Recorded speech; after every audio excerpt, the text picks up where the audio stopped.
دوستو آج کی ویڈیو میں ہم گفتگو کرنے جا رہے ہیں محمد نواز کے بارے میں۔ محمد نواز پاکستان کے فیوچر کے بہترین آل راؤنڈر مانے جائیں گے، ایسا اس لیے سمجھا جا رہا ہے کہ اب کی محمد نواز کی پرفارمنس میں انتہائی نکھار سامنے آیا ہے۔ بولنگ میں پہلے ہی ان کو ملکہ حاصل تھی، بیٹنگ میں بھی خصوصاً مشکل وقت میں بیٹنگ میں ان کو بھیجا جاتا ہے، ان پر مینجمنٹ کی جانب سے اعتماد کیا جاتا ہے اور اس اعتماد کا وہ بہترین انداز میں رسپانس بھی کرتے ہیں، جیسے انڈیا کے خلاف میچ میں نظر آیا اور اب نیوزی لینڈ کے خلاف میچ میں بھی اچھی طرح نظر آیا۔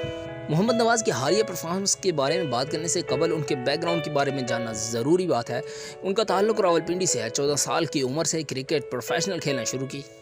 Left arm medium fast bowler اور مڈل آرڈر بیٹسمین کے طور پہ یہ ڈومیسٹک کرکٹ شروع کی۔ 2008 کے انٹر ریجن ٹورنامنٹ میں انہوں نے راولپنڈی کی جانب سے کھیلتے ہوئے فیصل آباد کے خلاف 60 رنز بنائے اور 4 وکٹ حاصل کیے اور راولپنڈی کی جیت میں اہم کردار ادا کیا، جس سے سلیکٹرز کی نظر ان پر ٹھہر گئی۔ اس میں ہونے والی انڈر 15 چیمپئن شپ میں پھر ان کو موقع دیا گیا۔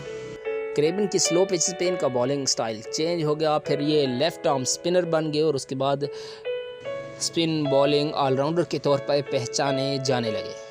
نواز کی اگر ہم تعلیم کی بات کریں تو F G boys school Rawalpindi میں پڑھتے رہے، لیکن کرکٹ پر فوکس کرنے کی وجہ سے کالج کی اسٹڈی جاری نہ رکھ سکے۔ پہلے 4 سیزن کے بعد 2012 میں انہوں نے فرسٹ کلاس ڈیبیو کیا اور اس میں 3 سینچریز اور 7 ہاف سینچریز بنائیں، 44 وکٹ حاصل کی، 1440 رنز بنائے، ایک بہترین کارکردگی کا مظاہرہ کیا کہ پی ایس ایل میں کوئٹہ گلیڈیٹر آپ کو منتخب کرنے پر مجبور ہوئے۔ پی ایس ایل میں بہترین کارکردگی کا مظاہرہ کیا، تیسرے ہائیسٹ وکٹ ٹیکر رہے، جس کی وجہ سے پاکستانی کرکٹ ٹیم انٹرنیشنل کے سلیکٹرز نے آپ کی طرف متوجہ ہو کر آپ کو پاکستانی T20 ورلڈ کپ کے لیے سلیکٹ کر لیا۔ 29 فروری 2016 کا یو اے ای کے خلاف پہلا T20 انٹرنیشنل کھیلا، جس میں شاہد آفریدی کپٹنسی کر رہے تھے۔ 3 اوور میں 32 رنز کھائے، جس پر وقار یونس نے شاہد آفریدی پہ تنقید کی کہ نئے لڑکے کو اوور دے کے ان کے کانفیڈنس کو کم کرنے کی کوشش کی گئی ہے۔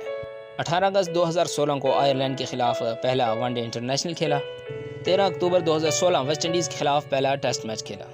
5 ٹیسٹ میچ کھیلے، اس میں 8 مرتبہ باری کی کرکٹ بیٹنگ کی اور صرف 98 رنز بنا سکے۔ 15 وکٹ حاصل کی، بہترین بالی 106 رنز کے عوض 6 وکٹس تھی۔ 22 ون ڈے کھیلے، 253 رن بنائے، 53 سکور ہائیسٹ رہا، 31 وکٹ حاصل کی، 31 رنز کے عوض 4 وکٹس، بہترین بالنگ قرار پائی۔ اب بات کرتے ہیں T20 کی۔ 48 T20 انٹرنیشنل کھیل چکے ہیں، 354 رنز بنائے اور 45 ان کا ہائیسٹ سکور ہے۔ 44 وکٹ T20 میں حاصل کر چکے ہیں، 5 رن کے عوض 3 وکٹس ان کی بہترین کارکردگی ہے۔ پاکستانی ٹیم کو مڈل آرڈر کے مسائل کا شکار تھی کہ محمد نواز کو اوپر کے نمبروں پہ، جہاں پہ وہ ڈومیسٹک میں بیٹنگ کرتے رہے ہیں، بھیجا جانے لگا۔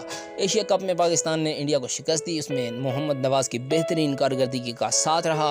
اسی طرح گزشتہ روز بنگلہ دیش کے خلاف محمد نواز نے 20 بالوں پر 45 رن سکور کیے اور پاکستان کی جیت میں ایک اہم کردار ادا کیا۔ اسی طرح نیوزی لینڈ کے خلاف بھی ٹرائی سیریز کے فائنل میں محمد نواز نے حیدر علی کے ساتھ مل کر بہترین کارکردگی کا مظاہرہ کیا اور مین آف دی میچ قرار پائے۔ بہرحال T20 ورلڈ کپ سے پہلے پاکستانی مڈل آرڈر میں محمد نواز کا ایک اچھا اضافہ ہے اور ان کا مڈل آرڈر کے دوسرے بیٹسمین کا فارم میں آنا خوش آئند بات ہے اور ورلڈ کپ میں پاکستان کے لیے بہترین ثابت ہوگی۔ امید کرتے ہیں پاکستانی ٹیم ورلڈ کپ میں اچھی کارکردگی کا مظاہرہ کرے گی اور فائنل تک رسائی حاصل کرے گی۔ کمنٹ بار میں اپنی رائے کا اظہار ضرور کیجیے گا۔ چینل سبسکرائب کر کے اللہ حافظ۔